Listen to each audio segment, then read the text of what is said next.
This is not an ideal angle, but this is what we're gonna do. And welcome to my channel. My name is Dawn, and if you find any of the tips in this video really helpful, like this video and subscribe to my channel, and let me know in the comments below what else you're looking for around how to start a YouTube channel.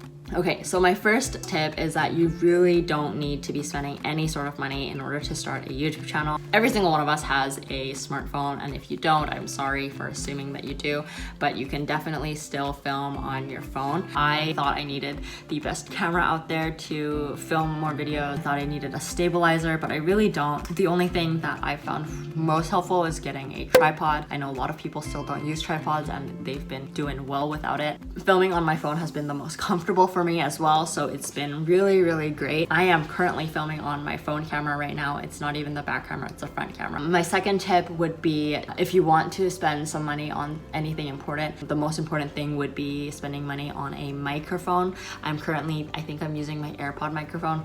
And I usually use my phone microphone, but I did buy a Rode mic, and I know how important that sound is for when people watch videos. If you really want to spend money, that is something to invest in for sure. Another thing is you really don't need Final Cut Pro or Adobe Premiere Pro in order to create and edit good videos. Honing in your skills on using iMovie, for example, is very helpful. I started off with iMovie and I was able to do a lot of skills on it. I almost wish someone told me that I could keep using iMovie instead of feeling pressured to get Final Cut Pro. That's what I'm using right now, and it has been an incredible difference, but you really don't need to buy any sort of video editing platform until you have the basic skills. Try to find someone to mentor you or someone who is going through something similar with you so that you can do it together. Being able to go through a similar experience with someone else is so great. Basically like getting a partner to work out with.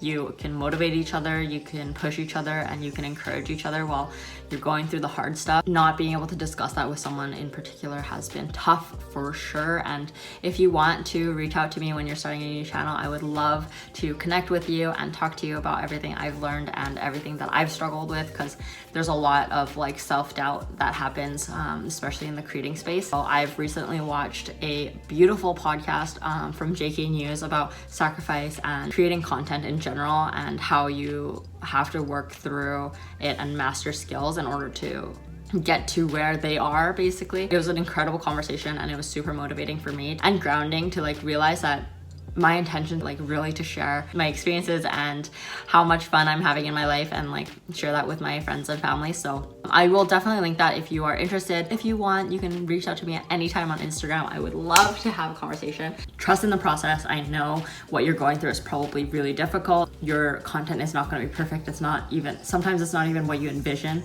And that is okay. Be really open-minded about possibly receiving feedback from your viewers. So my sister gives me a lot of feedback. She watches a lot of YouTube. She helps me a lot with letting me know when I've said too much or I've said too little, or like proper storytelling basically is something that I've struggled with a lot. Working with someone to do that has been really helpful. I also get a lot of feedback from Jackson. He always reviews my videos. I think that getting feedback from other people, like as difficult as it is, it really helps in understanding like the flow of storytelling and understanding all that kind of stuff. So I would definitely look out for how to receive feedback and try to get it from people you're closest to, so that you know that they are trying to give you constructive feedback and honest, real feedback. So people who are willing to give me feedback has been my greatest helpers. Like you can see a huge difference in just like the growth that I've had, I think, within the past couple months.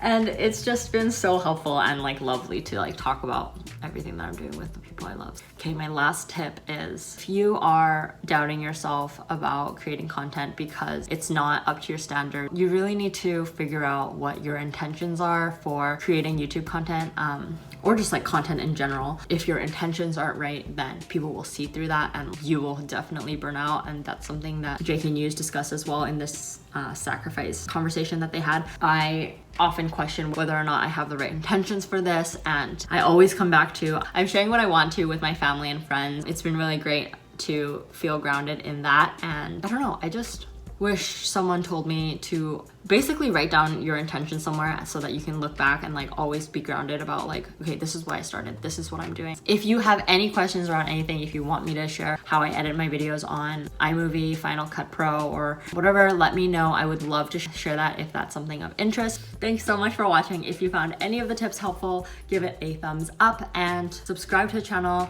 if, I don't know, so you can just stay in touch with my journey. Okay, that's my 2 cents. Bye!